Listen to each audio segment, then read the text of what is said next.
Students, today our topic is partial fraction. Okay, it is the introduction of exercise number 7.5. partial fraction के बारे में हम पढ़ने वाले हैं.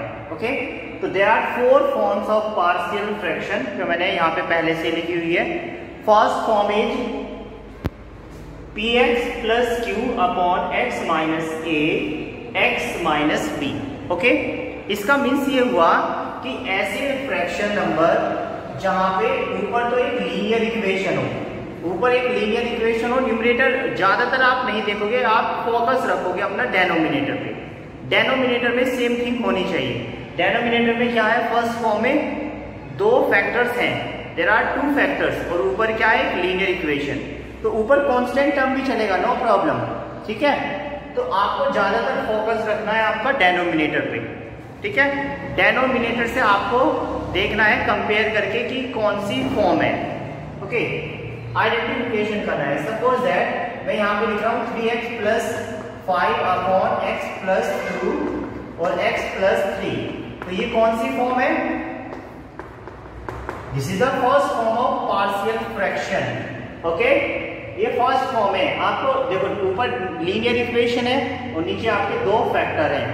Is that clear? तो ये आपका क्वेश्चन फर्स्ट फॉर्म का बन जाएगा. ऐसे ही अगर मैं ये लिखूं x plus 5 upon x plus 7 dx, तो ये क्वेश्चन भी आपका फर्स्ट फॉर्म का है. ठीक है ना? Is that clear? First form तो ये हो गई. सेकंड फॉर्म में क्या है?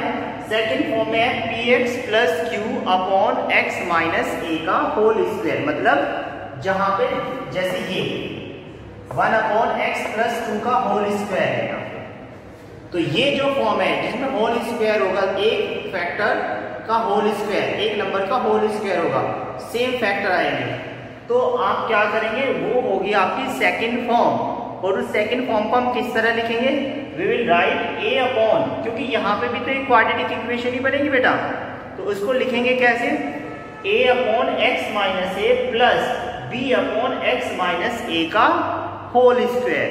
दोनों कांस्टेंट टर्म के डेनोमिनेटर में हम अलग अलग फैक्टर लिखेंगे. Is that clear? समझ में आया ना?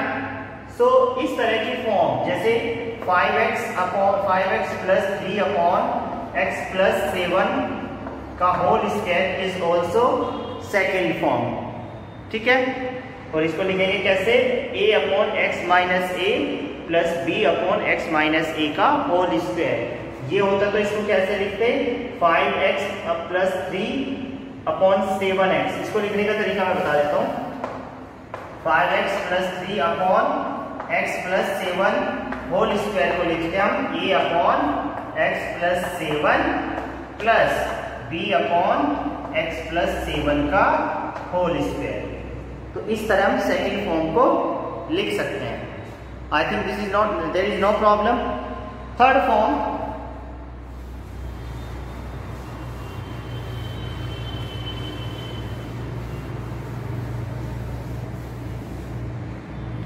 थर्ड फॉर्म देखिए बेटा.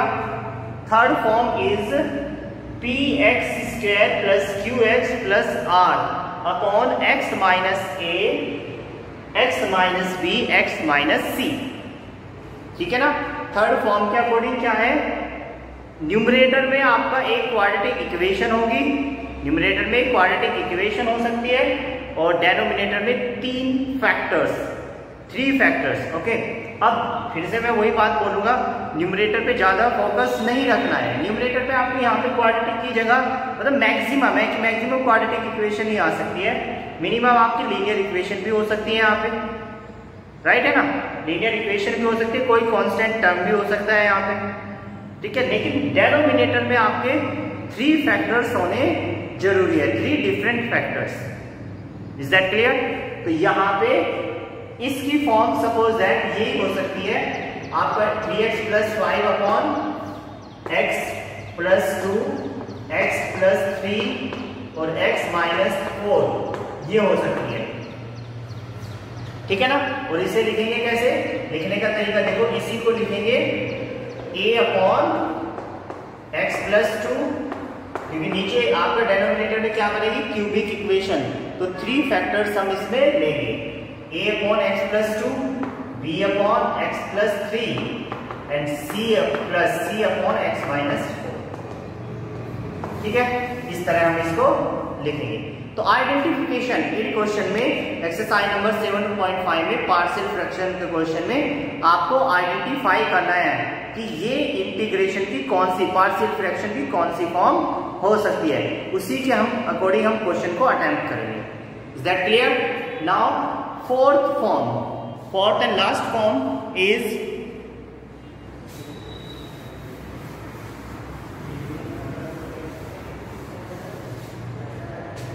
fourth form is px² + qx + r। ऊपर एक क्वाड्रेटिक इक्वेशन और डिनोमिनेटर में आपको ध्यान रखना है x - a is a factor and x² + bx + c। x² + bx + c एक ऐसी क्वाड्रेटिक इक्वेशन होनी चाहिए जिसका फैक्टर एग्जिस्ट ना कर सकता हो, जिसके जीरोस एग्जिस्ट ना कर सकते हो, मतलब जिसका फैक्टर हम ना कर सकते हो। Is that clear? ठीक है, जिसमें d की, जब हमने क्लास 11th में भी पढ़ा था ना, कॉम्प्लेक्स नंबर में जो क्वाड्रेटिक इक्वेशन थे उसके d की वैल्यू किस में आती थी, नेगेटिव में आती थी। तो मतलब उसका जो फैक्टर्स होते थे, उसके जो जीरोज होते थे वो किस में आते थे, आपके आइटमिक कॉम्प्लेक्स नंबर में आते थे। तो ये क्वाड्रेटिक इक्वेशन ऐसी ही होनी चाहिए कि इसके हम फैक्टर ना कर सके, क्योंकि अगर हम इसके फैक्टर कर सकते हैं तो हम इसको 3 पॉइंट्स में भी चेंज कर सकते हैं, राइट? ठीक है, एक एग्जांपल है, तो जैसे भाई सपोज दैट 2x + 1 है और यहाँ पे मैंने लिख रखा है x + 2 और यहाँ पे मैंने लिख दिया x² + 5x + 6। तो यहाँ पे वो ध्यान से देखना, इसमें x² + 5x + 6 में क्या होगा, इसके मैं फैक्टर कर सकता हूं, इसके मैं फैक्टर कर सकता हूं। तो x² + 5x + 6, ध्यान से देखना है, एक साथ क्वेश्चन नहीं करना कि देखा और कर दिया, पहले देखना है। अब ये थर्ड फॉर्म नहीं, this is not fourth form. और फोर्थ फॉर्म क्यों नहीं है ये? क्योंकि मैंने कहा था अभी कि फोर्थ फॉर्म होने के लिए एक फैक्टर होना चाहिए, और जो ये क्वाड्रेटिक इक्वेशन है वो ऐसी क्वाड्रेटिक इक्वेशन होनी चाहिए जिसके रूट्स, जिसके जीरोस हम फाइंड ना कर सके। ओके, उसके फैक्टर कैसे आने चाहिए, एक कॉम्प्लेक्स नंबर में आने चाहिए। बट अब आप देखते क्या करोगे, इसको फोर्थ फॉर्म बना दोगे, लेकिन नहीं, आप सोचो पहले, क्या ये इस जो क्वाड्रेटिक इक्वेशन गिवन है इसके फैक्टर हो सकते हैं? चेक करते हैं। x² + 5x + 6, तो x² + 3x + 2x + 6, तो इसके तो फैक्टर हो जाएंगे, इसके फैक्टर आ जाएंगे क्या, x + 3 n + 2x + 3, तो इसके फैक्टर आ जाएंगे x + 3 और x +, ठीक है। तो ये क्या बन जाएगा, ये बन जाएगा 2x + 1 / x + 2 और x + 3। यहाँ पे कुछ और ले लेते हैं, यहाँ पे 5 ले लेते हैं, x + 5, x + 3 और x + 2। तो यहाँ पे 3 डिफरेंट फैक्टर्स आ गए आपके, 3 डिफरेंट फैक्टर्स। तो अब आपकी क्या हो गई है, this is the third form, now this is not fourth form. तो मैंने क्या बताया है, फोर्थ फॉर्म के लिए यहाँ पे आपकी डेफिनेटली क्या होनी चाहिए, एक ऐसी क्वाड्रेटिक इक्वेशन होनी चाहिए जिसके फैक्टर हम ना कर सके। Is that clear?